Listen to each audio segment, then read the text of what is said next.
पोलिसांच्या मदतीने म्हणजे बऱ्याच वेळेला पोलिसांची आम्हाला जेव्हा अशा काही गोष्टी असतात, काही हं, ठिकाणी हं, आम्हाला मदत पण होते.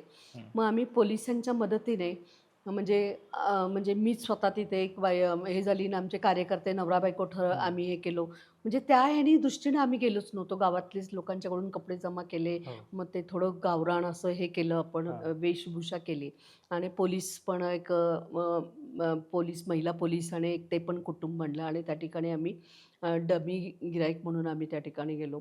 तर त्या ठिकाणी गेल्यानंतर त्यांना आम्ही सांगितलं, की लग्नाला आमच्या 20 वर्ष झालेले आहेत, मूल होत नाहीये. तेव्हा त्यांनी आम्हाला सांगितलं, की म्हणे तुम्हाला एक चांदीचा पाळणा तुम्हाला द्यावा लागेल. हं. ₹40,000 तुम्हाला द्यावे लागतील. मग आम्ही म्हटलं, की आमच्याकडे आता एवढे पैसे नाही आहेत. कारण ₹1000 आम्ही तुम्हाला देऊ शकतो. मग त्या 1000च्या नोटा आम्ही आधीच हे करून घेतल्या होत्या हं, पोलिसांच्याकडे हं, नंबर वगैरे. हं. मग त्या 1000च्या नोटा म्हटलं, की आता आम्ही एवढे देऊ.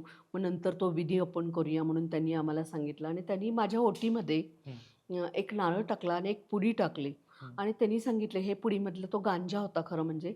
म्हणे, "हे तुम्ही रात्री झोपताना कासव छाप जसं लावलं जातं, तसं रूममध्ये लावा हं, आणि बघा तुम्हाला 1 महिन्यामध्ये त्याचा गुण येणार आहे." हं. म्हणजे तो गांजा होता आणि अशा पद्धतीने गांजाही लोक म्हणजे ओटीमध्ये मोठी टाकतात म्हणा. आणि हं. म्हणजे त्याचं एक प्रकारचं व्यसन लागू शकतं हो, लोकांना बरोबर. त्याच्यामध्ये.